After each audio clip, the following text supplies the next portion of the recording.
السلام علیکم، میں ہوں حاذق۔ کیا آپ نے کبھی سوچا ہے کہ رمضان صرف بھوکا رہنے کا نام نہیں ہے؟ یہ ہمارے دماغ، ہمارے جسم اور ہماری شخصیت کو بدلنے کا ایک پورا سسٹم ہے۔ کیوں اللہ نے 3 یا 10 دن کے روزوں کے بجائے 30 روزے فرض کیے؟ اگر میں آپ سے کہوں کہ رمضان ایک برین ٹریننگ پروگرام ہے تو کیا آپ یقین کریں گے؟ یہ آپ کے ایگو کو توڑتا ہے، دماغ کو بدلتا ہے اور شخصیت کو نکھارتا ہے۔ اسلام نے ہمیں یہ 1400 سال پہلے بتا دیا تھا۔ کیا آپ نے کبھی اپنی خواہشات کو روکنے کی مشق کی ہے؟ سائنس کہتی ہے 30 دن میں انسان کی عادت بدل سکتی ہے۔ یہ 30 دن آپ کے دماغ کو دوبارہ ترتیب دیتے ہیں، آپ کی عادتیں بدل دیتے ہیں، آپ کے غصے کو کم کر دیتے ہیں، آپ کی انا کو توڑ دیتے ہیں۔ آج ہم اس راز کو سائنس اور نفسیات کی روشنی میں سمجھیں گے۔ سائنس ہمیں بتاتی ہے کہ ہمارا دماغ مسلسل بدلتا رہتا ہے۔ اس کو نیورو پلاسٹیسٹی کہتے ہیں۔ دماغ میں نئے خلیے بنتے رہتے ہیں۔ سائنسدانوں نے ایک کیمیکل دریافت کیا ہے جسے BDNF کہتے ہیں، یعنی برین ڈریون نیوروٹرافک فیکٹر۔ اس کو آسان زبان میں دماغ کی کھاد بھی کہا جا سکتا ہے۔ جب یہ کیمیکل بنتا ہے، دماغ میں نئے خلیے بنتے ہیں، یادداشت بہتر ہوتی ہے، سیکھنے کی صلاحیت بڑھتی ہے اور ڈپریشن کم ہوتا ہے۔ یعنی 30 دن میں رمضان آپ کے دماغ کو اپ گریڈ کر دیتا ہے۔ ماہر نفسیات مارٹن سیلیگمن نے بھی اس بات پر زور دیا کہ انسان کی سوچ اور رویہ مستقل مشق سے بدل سکتا ہے۔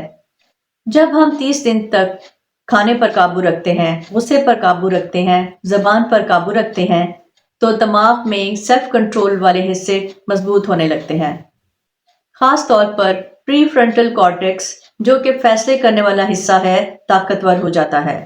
اسی لیے رمضان کے بعد انسان اپنے آپ کو زیادہ طاقتور محسوس کرتا ہے۔ آپ نے سنا ہوگا کہ رمضان میں اگر کوئی لڑائی کرے تو کہتے ہیں میں روزے سے ہوں۔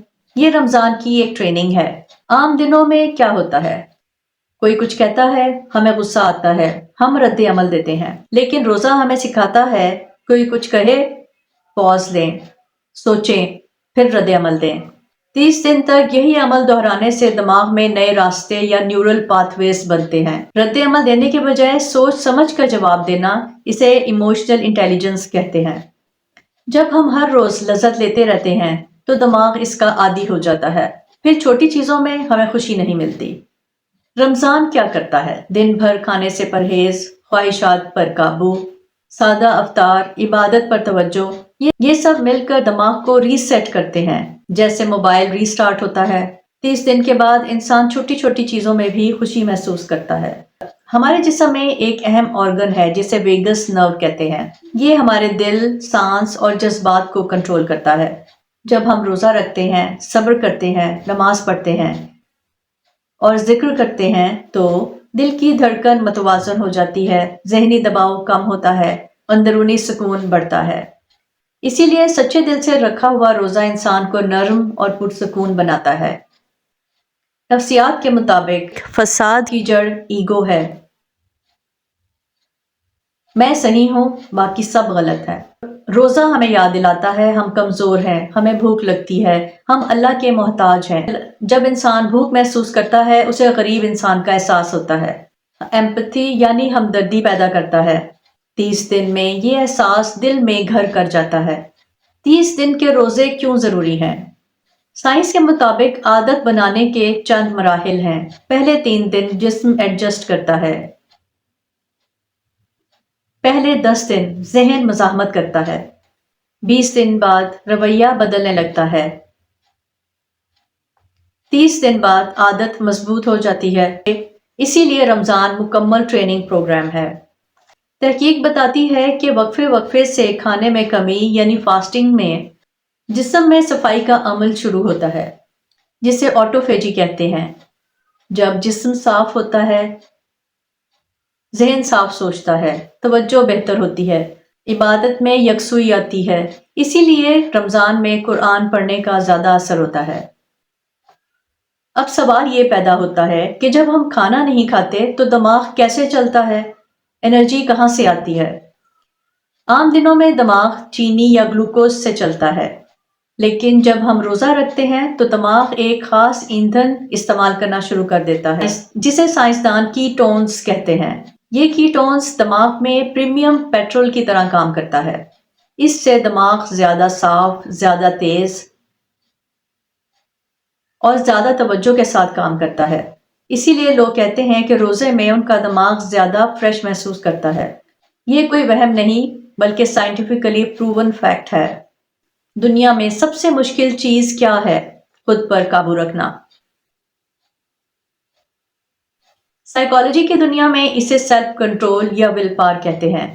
تحقیق بتاتی ہے کہ جو لوگ خود پر قابو رکھ سکتے ہیں وہ زیادہ کامیاب ہوتے ہیں، اچھے رشتے نبھاتے ہیں اور ذہنی طور پر زیادہ مضبوط ہوتے ہیں۔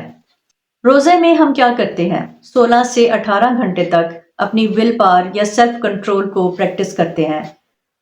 بھوک لگی، صبر کریں۔ پیاس لگی، صبر کریں۔ غصہ آیا، صبر کریں۔ 30 دن تک یہ پریکٹس کرنے کے بعد آپ کا دماغ ایک مضبوط مسل بن جاتا ہے، اور یہ طاقت صرف رمضان تک نہیں رہتی بلکہ ساری زندگی کام آتی ہے۔ جیسے کہ ایک کہاوت مشہور ہے کہ دل کا رستہ پیٹ سے ہو کر گزرتا ہے۔ سائنس کہتی ہے کہ ہماری خوشی کا ہارمون 90% پیٹ میں بنتا ہے۔ سیروٹونن کیمیکل جو کہ ہمیں خوشی دیتا ہے وہ دماغ میں نہیں، آنتوں میں بنتا ہے۔ روزوں میں پیٹ کو آرام ملتا ہے، آنتیں صاف ہو جاتی ہیں، اچھے بیکٹیریا بنتے ہیں۔ اس سے آپ کا موڈ بہتر ہو جاتا ہے اور ڈپریشن ختم ہو جاتا ہے اور ذہنی سکون ملتا ہے۔ رمضان پوری امت کے لیے آتا ہے، اس سے اجتماعیت کا احساس ہوتا ہے۔ سوشل نیورو سائنس کہتی ہے کہ جب پوری امت ایک کام کرتی ہے تو دماغ آکسیٹوسن بناتا ہے جو کہ محبت کا کیمیکل ہے۔ افطار کا دسترخوان، تراویح کی صفیں اور سحری کا وقت، یہ سب مل کر اکیلے پن کو ختم کرتا ہے اور ایک گہرا اپنائیت کا احساس دیتا ہے۔ یہ سب دماغی صحت کے لیے بہت ضروری ہے۔ آج کی دنیا کا اہم مسئلہ کیا ہے؟ ہم حال میں نہیں جیتے۔ ماضی کا دکھ، مستقبل کی فکر۔ روزے میں بھوک ایک ایسی چیز ہے جو ہمیں ابھی اور اسی لمحے میں لے آتی ہے۔ یہ بالکل وہی کام کرتی ہے جو مائنڈ فل میڈیٹیشن کرتی ہے، جس پر تمام دنیا کے ماہر نفسیات زور دیتے ہیں۔ رمضان کے آخر میں آپ نے محسوس کیا ہوگا نیند کا نظام بدل جاتا ہے، غصہ کم ہو جاتا ہے، صبر بڑھ جاتا ہے، عبادات آسان ہو جاتی ہیں۔ یہ اس بات کا ثبوت ہے کہ 30 دن میں انسان کی شناخت بدلنے لگتی ہے۔ اب وہ صرف کھانے پینے والا انسان نہیں رہا بلکہ ایک ضبط کرنے والا، سوچنے والا اور شکر گزار انسان بن گیا ہے۔ رمضان صرف پیٹ کا روزہ نہیں، یہ دماغ کی ری پروگرامنگ، جذبات کی صفائی، انا کی کمزوری، صبر کی مضبوطی اور روح کی طاقت ہے۔ اگر ہم روزہ صرف بھوک کے لیے رکھیں گے تو ہمیں صرف بھوک ملے گی، لیکن اگر ہم روزہ شعور کے ساتھ رکھیں گے تو ہمیں تبدیلی ملے گی اور اس سے دیگر فوائد بھی حاصل ہوں گے۔ اب بات کرتے ہیں رمضان کی دعاؤں کی۔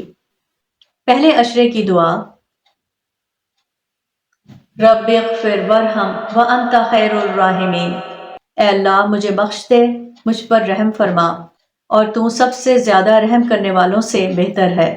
دوسرے عشرے کی دعا، استغفر اللہ ربی من کل ذنب واتوب الیہ، میں اپنے تمام گناہوں کی معافی مانگتا ہوں اور اسی سے توبہ کرتا ہوں۔ آخری عشرے کی دعا، اللہم اجرنی من النار، اے اللہ مجھے جہنم کی آگ سے نجات دے۔ لیلۃ القدر کی دعا، حضور صلی اللہ علیہ وآلہ وسلم یہ دعا کثرت سے کیا کرتے تھے۔ اللہم انک عفو تحب العفو فاعف عنی، اے اللہ تو معاف کرنے والا ہے، معاف کرنا پسند کرتا ہے، بس مجھے معاف فرما۔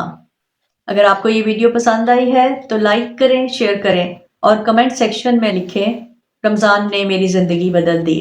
اللہ ہمیں ایسا روزہ نصیب کرے جو ہمارے دل کو، دماغ کو اور روح کو بدل دے، آمین۔ ایسی مزید معلوماتی ویڈیوز کے لیے سبسکرائب